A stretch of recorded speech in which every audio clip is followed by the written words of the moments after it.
मित्रों, जैसे शुभेंदु जी ने बताया,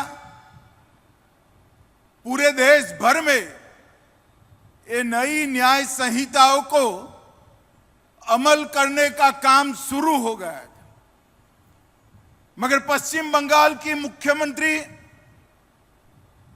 ममता जी ने बंगाल में इसके नोटिफिकेशन नहीं निकाले थे। उसका कारण था कि जैसे ही न्याय संहिताओं का इंप्लीमेंटेशन होगा, सिंडिकेट, कटमनी, टोल टैक्स और भय का साम्राज्य टूटकर चूर चूर हो जाएगा। बंगाल के चुनाव में भारतीय जनता पार्टी ने बंगाल की जनता को वादा किया था कि आप हम पर भरोसा करिए, हम भय की नहीं भरोसे की सरकार देंगे। और शुभेंदु अधिकारी ने कामकाज संभालने की पहली फाइल साइन की। वो फाइल हमारी तीनों न्याय संहिताओं को लगाकर यहां से अंग्रेजों के कानून को निकालने की फाइल साइन की। और उसी से भय की जगह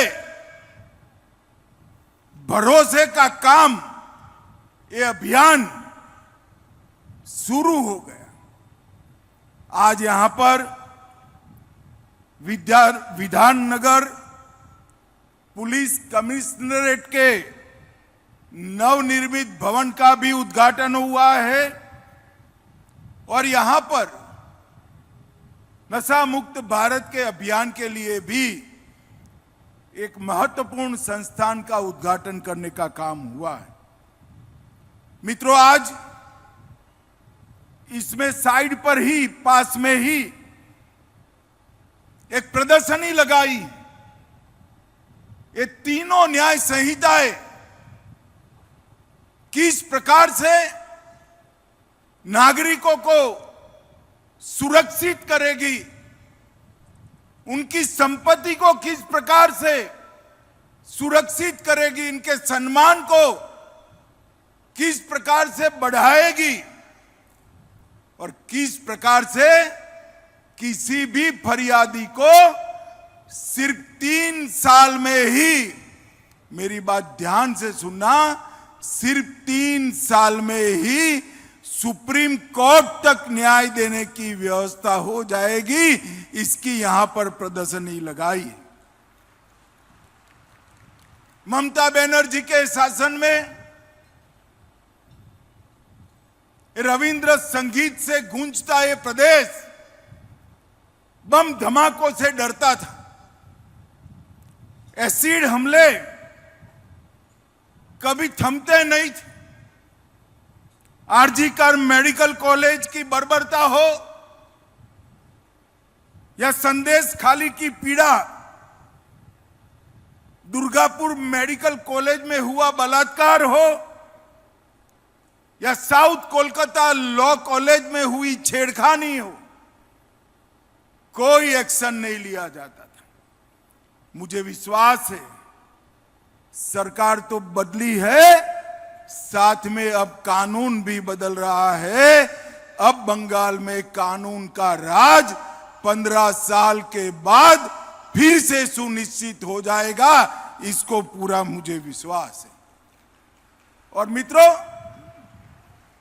जो देश के प्रधानमंत्री जी ने संदेश दिया था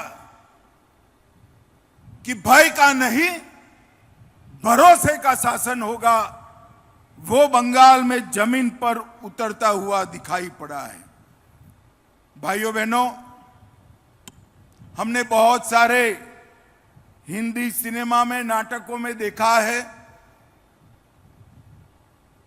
तारीख पे तारीख, तारीख पे तारीख, तारीख पे तारीख, या तो फरियाद करने वाला ईश्वर के पास पहुंच जाता था या जिसको सजा करानी थी वो ईश्वर के पास पहुंच जाता था, तब जाकर न्याय होता था। हमने नई न्याय संहिताओं में तकनीक का उपयोग किया है, जिससे पुलिस को इन्वेस्टिगेशन में ज्यादा साक्ष्य, टेक्निकल साक्ष्य रखने और इसके कारण न्याय की गति बढ़ेगी। प्रोसिक्यूशन, पुलिस, न्याय व्यवस्था, इस सब में कैसे समय कम हो, इसके कानूनी प्रावधान हमने किए। और इसके कारण मैं आज बंगाल की जनता को कहकर जाता हूं, 2 साल के बाद, इसके 100% इंप्लीमेंटेशन के बाद जो भी एफआईआर होगी, 3 साल में उसको सुप्रीम कोर्ट तक सजा कराने का काम अब बंगाल पुलिस समाप्त कर पाएगी। और एक बहुत बड़ा परिवर्तन है, 0 एफआईआर का, ई एफआईआर का हमने प्रोविजन किया है। इसको सबसे बड़ा फायदा शिक्षा व्यवस्था में जो बच्चियां, बहनें, बेटियां पढ़ रही है उनको होगा, बैंकिंग फ्रॉड पे भी होगा, और कहीं पर भी काम करने वाला बंगाल का नागरिक है वो भी फरियाद करेगा, उसके गांव में उसके परिवार के साथ कुछ हुआ है तो वो फरियाद अपने आप अपने थाने में ट्रांसफर हो जाएगी।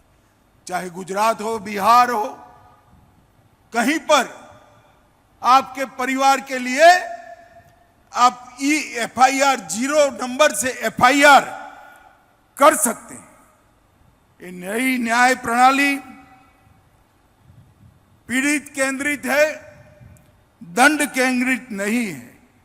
महिलाओं और बालकों को प्राथमिकता दी है। 6 साल से ज्यादा सजा वाले सभी धाराओं में एफएसएल की विजिट और उनकी रिपोर्ट हमने कंपलसरी कर दी। सभी ई डॉक्यूमेंट स्वीकारने के लिए कोर्टों को न्यायिक रूप से बाध्य बनाया है। ऑनलाइन जुबानी और पेशी दोनों हो पाएंगे।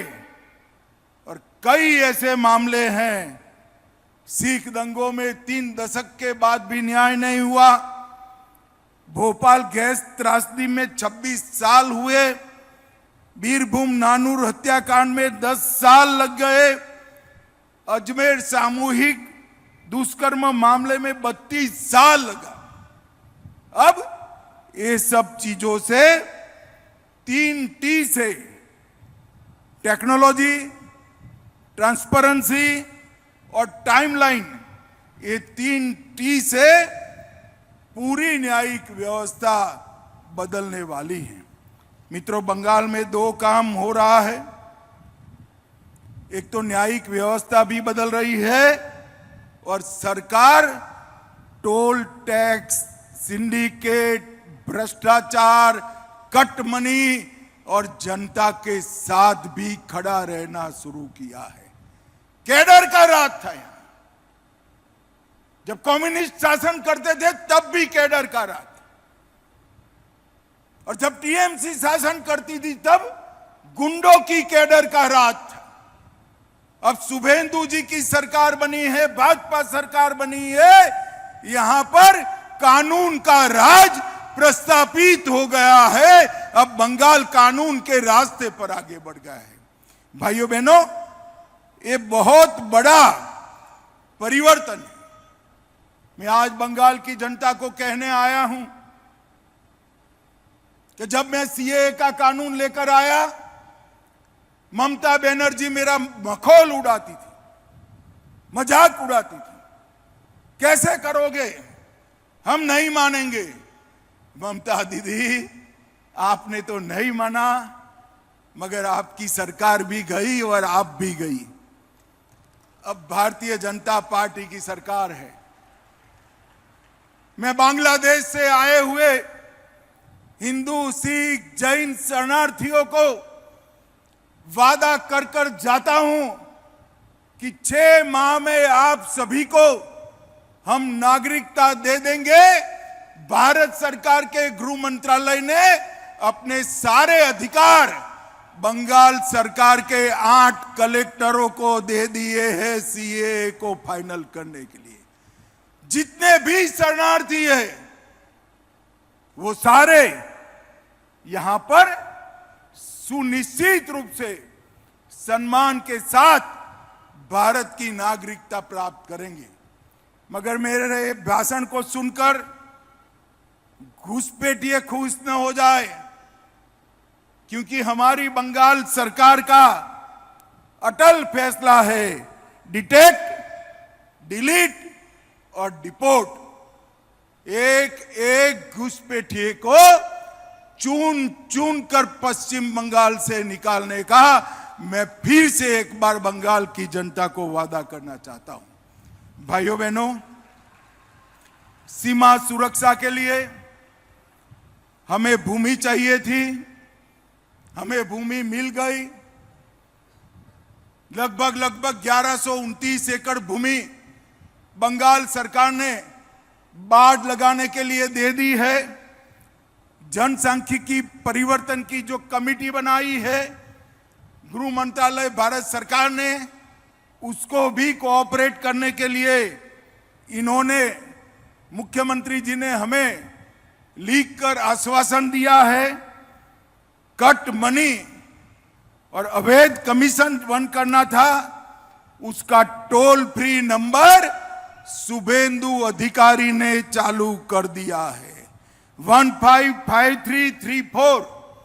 अगर कहीं पर भी कोई कट मनी मांगता है उस पर फोन कर दीजिएगा, 1 रुपये का खर्चा नहीं होगा और कट मनी लेने वाले को जेल की सलाखों के पीछे डालने का काम हमारी भारतीय जनता पार्टी की सरकार करेगी।